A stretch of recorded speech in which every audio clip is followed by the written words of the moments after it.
Hello everyone, it's Nort, and this is my official where Alterac Valley has come from and where it's going video. Now, I'm just posting a video of one of my battles in Alterac Valley, and it was kind of to prove a point because we do win in this one, and we are Horde, and yeah, that rarely happens. As many of you I'm sure will agree, Isle of Conquest and Alterac Valley are not places that the Horde wins constantly. More Alterac Valley, the Horde wins it more than they win Isle of Conquest. I have rarely seen an Isle of Conquest win. But just for the people who've only been playing World of Warcraft in the last few years, back in the day, I sound very old when I say that because we're at patch 5.4, and I'm talking about patch 1.11 and 1.8 and stuff like that. So back in the day, 1.8, it was a hefty patch for Alterac Valley. A quote-unquote avalanche closed off both the eastern and western segments of Alterac Valley, displaced the Syndicate. For those of you who don't know who the Syndicate is, you've only been playing since the Burning Crusade, and the Wild Paw Gnolls and many of the Winter Axe Trolls. NPCs were reduced, and they were pretty much no challenge. They had their power reduced from 15 to 30%. So there was a lot of changes back then. The Alterac Valley used to be bigger, and then there used to be a troll named Korak the Blood Rager, and he used to protect the Snowfall graveyard. Patch 1.10 came, and Korak the Blood Rager, he once inhabited Alterac Valley. He and his band of ice trolls, the Winter Axe tribe, once controlled the Snowfall graveyard at the start of every Alterac Valley battleground. He also dropped the Skull of Korak, which was the objective of both an Alliance and Horde quest. In most Alterac Valley battles, Korak was simply trained away from the graveyard by a player while another one tried to capture it. In patch 1.5, Korak became rather easy to battle, since he had little armor, little health, little strength, and no resistance. Afterwards, he was drastically improved to the point at which many people decided it was useless to engage him. Players still willing had they better have had a good amount of people focused on him instead of the battle. Once engaged with him, it usually proved to be a simple fight if you had the numbers. Now, again, this is patch 1.10. Korak was removed from Alterac Valley, along with most of the other non-Alliance and non-Horde NPCs. Although at that point, Harpies, Trolls, Gnolls, and Kobolds still exist. 1.11 came along. All the NPCs, most NPCs were removed. Nothing really big happened until pretty much Burning Crusade came out. In patch 2.3, which is one of the first patches for Burning Crusade, this is when reinforcements were actually introduced into Alterac Valley. You used to not have a reinforcement limit. There were other objectives to do.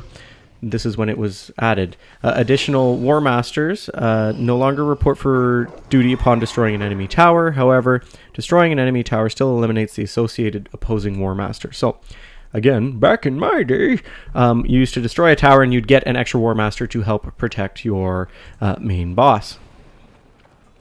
So, all War Masters are linked to each other and their respective generals and can no longer be pulled individually.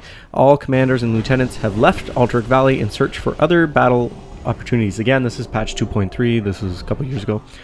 Many NPCs in Stormpike and Frostwolf holds are no longer elite. So, the NPCs that actually you're seeing me around right now, they all used to be elite, all of them, and they used to have massive amounts of health, and this went away back in the day. Towers and graveyards in Alterac Valley are now captured in 4 minutes, down from 5. So that was all patch 2.3. There was a big change then. Patch 2.4 came along, and it was noticed that players were zerging so hard that the towers and bunkers were actually being ignored. Would rush straight through to the end and slaughter the enemy general without a second thought. In order to remedy this, Blizzard chose not to return elites to the valley, but rather make this change instead. Major buffs have been applied to the War Masters and Marshals. War Masters and Marshals now increase each other's maximum health and maximum damage by 25%. This is a stacking buff. So if you have all 5 towers still up, everybody's health and damage will be increased by 25%, and it will stack upon stack upon stack, which would pretty much remedy the... It made the towers a necessity. Here's the problem now. They changed where the Horde started as well, somewhere along the way. Now that the Horde is approximately 30 seconds further than they were before, you get into an Alterac Valley and watch the Alliance every single time will beat the Horde to the Frostwolf relief hut. They will always, always, always beat us there. Even with speed buffs, you know, there are some gems that give you speed and things like that. Even with things like that, we can't keep up with them time-wise. It's unfortunate because Alterac Valley is a really, really fun a battleground to play, but it used to be much more involved, and maybe it's the PvE inside of me. I'm just going to digress for 1 second. You'll see my my mushroom there with my efflorescence around it. That glyph is absolutely outstanding, and everyone who commented telling me to get it, thank you very much. It makes my efflorescence that you see right there last for 5 minutes, so it's basically like a non-stop pool of healing. Anyways, as I was saying, the old school days of Alterac Valley were very different. It was more like PvPVE. So there was more to it than just PvP, and there was more to it than just PvE. So if you were like me, I did like doing both. I like doing the PvE side of it, but I like doing the PvP side of it. And anybody with more than one toon will know how much work that is, especially if you're keeping up on more than one of them. So I only have one level 90 at this time because I just haven't leveled the other ones. I just don't have the time. I have Nort, and he's level 90, and he's well geared for PvP, well enough geared, and I'm happy with that. Absolutely happy with that. So the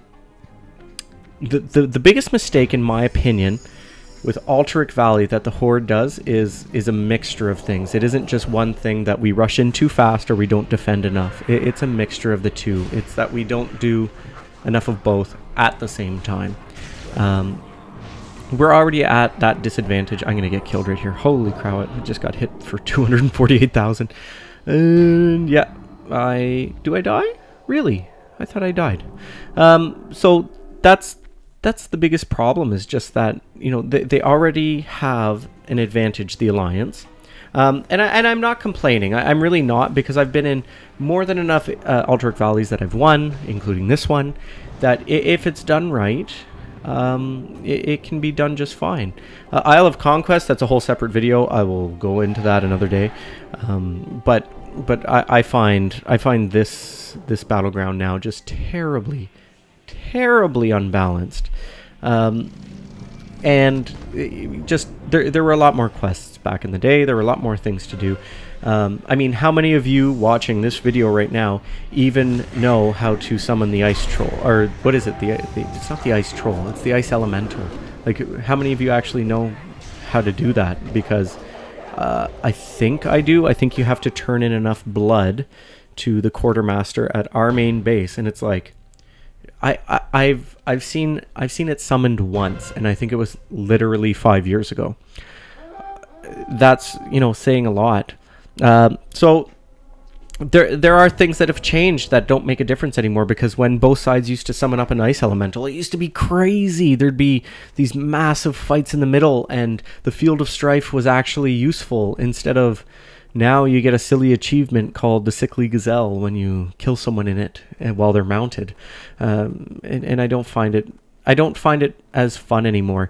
Blizzard also placed a limit on the battleground itself, so an Alterac Valley can't go longer than 45 minutes now. So they used to go for days, literally.